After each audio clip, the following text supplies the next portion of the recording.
नमस्कार दोस्तों। आप लोग की स्वागत है आज की इस शानदार कहानी में। अगर आज की कहानी आप लोग पूरी लास्ट तक सुन लेते हैं तो आप अपने हाथों को कम करने पर मजबूर कर देंगे। मेरी नाम शीला कुमारी है। मेरी उम्र लगभग अभी 40 साल है। मैं देखने में तो एक जवान औरत की तरह लगती हूँ। मेरे घर में मेरा पति और मेरे पोता रहते हैं और मेरी बेटा और बहू बाहर रहते हैं। मेरा पोता हम लोग के पास रहकर अपनी पढ़ाई करता है।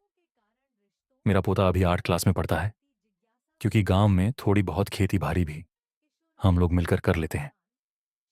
एक दिन की बात है, जब मेरा पोता अपनी स्कूल से घर पर आया हुआ था तभी मेरी नज़र उसे पर चली जाती है। तो मैं देखता हूं कि आज तो मेरा पोता बहुत ही ज्यादा मूड में दिखाई दे रहा था। तभी मैं उसे बोलती हूं कि अरे पोता, कुछ हुआ है क्या? तभी बोलता है कि नहीं दादी। तभी वह मेरे से बोलता है कि दादी, मैं नहाने के लिए जा रहा हूं। मैं बोली कि ठीक है। तभी मैं कहती हूं कि मैं तो बाजार जा रही हूं। तभी बोलता है कि ठीक है दादी, मैं घर पर अकेले ही रहूंगा, मैं बाजार आपके साथ हाथ जाने वाला नहीं हूं। तभी मैं बोलती हूं कि ठीक है, जरा घर का भी ध्यान रखना। तभी मैं बाजार से लगभग 1 घंटे बाद अपने घर आता हूं तो देखती हूं तू मेरी होश उड़ जाती है। मेरा पोता अभी तक टीवी ही देख रहा था। तभी मैं उसे बोली कि तुम नहा लिए हो क्या? तभी वह बोलता है कि नहीं दादी, मैं अभी नहीं नहाया हूं। तभी मैं बोलती हूं कि कब तक नहा लोगे? तभी वह बोलता है कि बस थोड़ी देर में जान नहीं वाला हूं। तभी वह नहाने के लिए चला जाता है। मैं भी टीवी देखने में व्यस्त हो जाती हूं। तभी मुझे याद आता है कि मेरा पोता तो कब से नहाने के लिए गया हुआ है।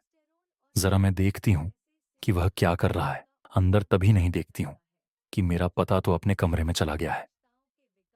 फिर उसके कमरे से कुछ अजीब सी आवाज आने लग जाती है। मेरी सूची की अपनी पढ़ाई कर रहा होगा। तभी मैं उसके कमरे से बगल से गुजरी रही थी। तभी मैं देखती हूं कि हरे, मेरा पोता तो अपनी काम तो अपने हाथों से ही चल रहा है। तभी मैं उसके दरवाजे पर जाकर देखती हूं तो मेरी होश उड़ जाती है, क्योंकि मेरा पोता अभी सिर्फ 11 साल का ही था और उसका तो इतना बारा कलम था कि मेरे पति का भी इतना बड़ा कलम नहीं था। तभी वह मुझे देखते समय देख लेता है। तभी वह बोलता है कि दादी, आप वहां से क्यों देख रही हो? आप मेरे पास आ जा, मैं आपको कुछ करने वाला थोड़ी ना हूं। तभी मैं उसके पास चली जाती हूं। वह बोलता है कि दादी, आपको देखकर मजा आया कि नहीं? मैं बोली कि मुझे तो देखकर बहुत ही ज्यादा मजा भी आया। तभी वह बोलता है कि इतना बड़ा कलम दादाजी का तो नहीं होगा। मैं बोली कि नहीं, उनका तो बहुत ही छोटा कलम है। अभी तभी बोलता है कि दादी, मैं आपसे एक बात बोलूं। मैं बोली कि बोलो। तभी वह बोलता है कि दादी, मैं आपके साथ हम करना चाहता हूं, क्योंकि आप मुझे बहुत ही ज्यादा अच्छी लगती हो। इसीलिए तभी मैं बोली कि मैं तेरे पास देखने के लिए थोड़ी नहीं आई हूं। मैं भी तो यही चाहती हूं कि तुम मेरे साथ जल्दी जल्दी अपनी मेरी कम कर दे, क्योंकि मुझे तेरा कलम बहुत ही ज्यादा पसंद आ गया है। जैसे ही मेरा पोता काम करना अपना चालू कर देता है, मैं बोलती हूं कि अरे अरे बस कर, अब रहने दे। तभी बोलता है क्या? अरे दादी माँ, अभी तो बहुत ही धीरे धीरे कलम से लिख रहा हूं। तभी मेरी दादी बोलती है कि तेरे कलम इतनी बड़ी है कि इसे मेरी तो नहीं लिख पाएगी।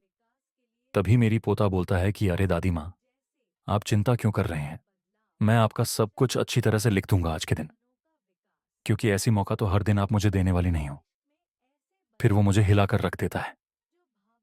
उस दिन के बाद फिर उसका जब दिल करता, मेरे पास आता है और जी भरकर हम दोनों जोरदार प्यार करते हैं।